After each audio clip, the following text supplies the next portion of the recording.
ముందుగా వేదిక టీవీ ప్రేక్షకులకు స్వాగతం. వేదిక టీవీ చేపడుతున్న సర్వే ఏదైతే ఉందో ఇది కేవలం ప్రజల అభిప్రాయాలు మాత్రమే. వేదిక టీవీ అభిప్రాయం కాదు.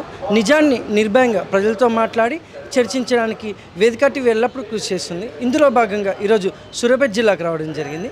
మరి ఈ సూర్యాపేటలో ఉన్నటువంటి కొత్త బస్ స్టాండ్కి చాలా గ్రామాల నుంచి ప్రజలు నేరేడుచెర్ల, మిర్యాలగూడ, కోదాడ, ఖమ్మం, తుంగతుర్తి, తొర్రూరు, హన్మకొండ, మహబూబాబాద్ నుంచి ప్రజలు ఇక్కడికి రాకపోకలు సాగిస్తుంటారు.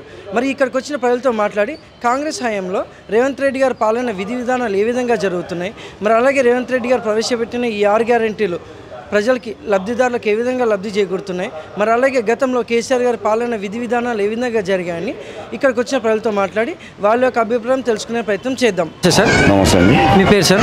నా పేరు కృష్ణ యాదవ్ అండి. ఏం చేస్తుంటారు? నేను రియల్ ఎస్టేట్ చేస్తాను. గ్రామం, మండలం? ఇక్కడే నల్గొండ డిస్టిక్ మాది ప్రాపర్ వచ్చేసి.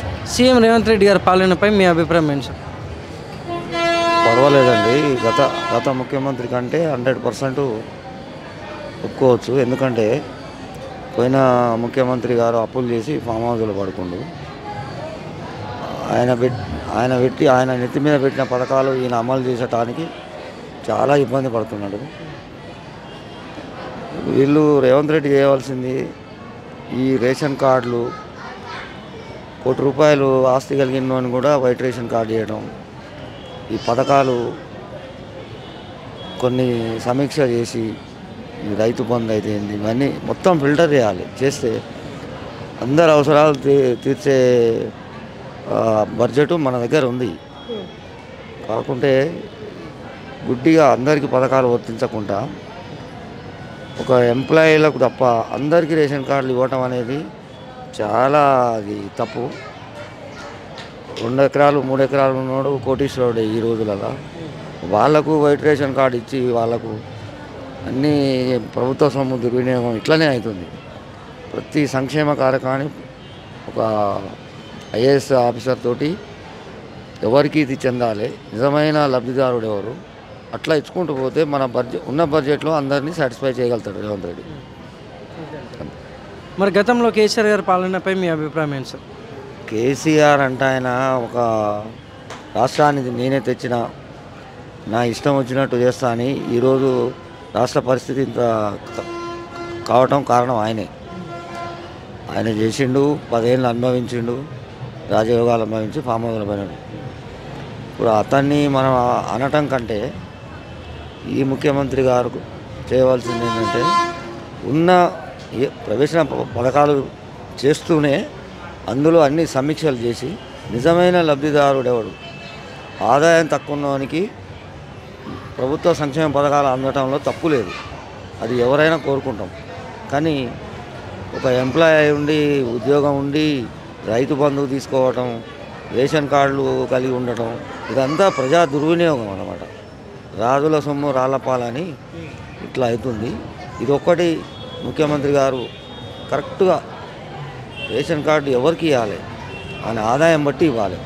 ఉద్యోగం ఉందా లేదా, దీనికి భూమి ఉంది, ఎన్ని ఎకరాలు ఉంది, ఇవన్నీ గణాంకాలు చేసి అతనికి రేషన్ కార్డు ఇవ్వాలి. అలా కాకుండా ఒక చిన్న ఉద్యోగికి రేషన్ కార్డు ఉండదు, 10 ఎకరాల భూమి ఉన్నోనికి రేషన్ కార్డు ఉంటుంది, అన్ని పథకాలు వాళ్ళకు అందుతాయి. కళ్యాణ లక్ష్మి అయితే ఇవన్నీ అన్నీ వర్తిస్తున్నాయి. మరి ఒక చిన్న ఉద్యోగి కూడా ఈరోజు నష్టపోతుంది. కాబట్టి ఆదాయం ఎంత ఉంది, ఈయనకు ఆస్తి ఎంత ఉంది అనేది నిజమైన గణన చేస్తే ఇప్పుడున్న 18,500 కోట్ల బడ్జెట్ ప్రతి నెల వచ్చే ఆదాయంతో ఈ సంక్షేమ కార్యక్రమాలన్నీ ఈజీగా చేయగలుగుతాడు. దాంట్లో డౌట్ ఏం లేదు. కొత్త అప్పులు చేయకుండా ఇవి చేయగలుగుతాడు. మరి గతంలో కేసీఆర్ గారి పాలనపై మీ అభిప్రాయం ఏంటి సార్? ఇక గతంలో ఆయన ఇష్టారాజ్యం ఉన్నట్టు చేసిండు, అప్పులు చేసిపోయిండండి. ఇప్పుడు గతాన్ని తలుచుకొని కూర్చుంటే వర్తమానం మనం ముందుకు అడిగేయలేం. ఆయన చేసిండు, నిర్వాహకం చేసి వెళ్ళిపోయాడు. ఇప్పుడు ఉన్న ముఖ్యమంత్రి యువకుడు, తెలివికల్లోడు, అన్ని సమీక్షలు చేసి ప్రజల మన్నాలు పొందాలి. Thank you sir. నమస్తే సార్. నమస్కారం అండి. మీ పేరు సార్? నా పేరు శ్రీనివాస్ ప్రసాద్. ఏం చేస్తుంటారు సార్? నేను ఫిజికల్ ఫిట్నెస్ ట్రైనింగ్. గ్రామం, మండలం? సూర్యాపేట. సీఎం రేవంత్ రెడ్డి గారి పాలనపై మీ అభిప్రాయం ఏంటి సార్? ప్రజెంట్ ఇప్పుడు స్టార్ట్ అయింది ఈ మధ్య కాలంలో కాబట్టి దశల వారీగా పరిపాలన అనేది సాగిస్తున్నారు.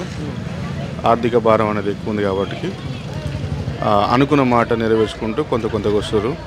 ఏదైనా కూడా పరిపాలన కత్తి మీద సాము లాంటిది. ప్రజలు కూడా బాగా ఉచితాలకు అలవాటు పడిపోయినారు. కాస్త ఏదైనా కూడా పరిపాలన కొంచెం చూస్ చేసుకుంటే బాగుంటుందని మా ఉద్దేశం. మరి గతంలో కేసీఆర్ గారి పాలనపై మీ అభిప్రాయం ఏంటి సార్? గతంలో కేసీఆర్ కూడా బాగానే చేశారు, కాదనట్లేదు. కాకపోతే కొన్ని అంటే ఖాళీగా ఉన్న ప్లేస్లో కూడా రైతు బంధు రావడం అలాంటి కొన్ని మిస్టేకులు జరిగినాయి. అలాంటివి కొంచెం ఫిల్టరైజ్ జరుగుతుంది ఇక్కడ. కాబట్టి ఏదైనా కూడా సంక్లిష్టంగా క్లుప్తంగా ఏదైనా వివరణ తీసుకొని చేసుకుంటే బాగుంటుంది మా ఉద్దేశం. Thank you sir. ఓకే అమ్మా, నమస్తే అండి. మీ పేరమ్మా? భద్రమ్మ అండి. ఏం చేస్తుంటారమ్మా? ఏం లేదండి, మా పిల్లలు ఇద్దరు చచ్చిపోయినారు, మా కొడుకు కోడలు. గ్రామం మండలం ఎక్కడమ్మా?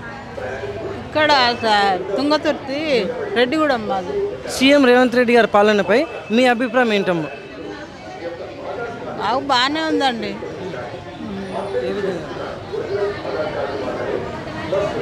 పథకాలు వస్తున్నాయి? పథకాలు ఏం పథకాలండి, ఏమొచ్చినాయి? కరెంటు, మాకు భూమి లేదు, ఏది లేదు. మా కొడుకు మా కోడలు చచ్చిపోయారు, మా మనవడు చచ్చిపోయారు, మంటలల్లో పడి చచ్చిపోయారు, ఇండ్లు కాలి. మరి ఎట్లుందంటే మీ గ్రామంలో అభివృద్ధి ఏమైనా జరుగుతుందమ్మా? ఏమోనండి, అవన్నీ తెలియదు మాకు. మరి గతంలో కేసీఆర్ గారి పాలనపై మీ అభిప్రాయం ఏంటమ్మా? బాగానే ఉందండి. ఇప్పుడు 6 గ్యారెంటీలు చూసుకుంటే మీకు ఎంతవరకు లబ్ధి చేకూరుతుంది అంటారు? ఏమోనండి, అవన్నీ మాకు తెలియదు.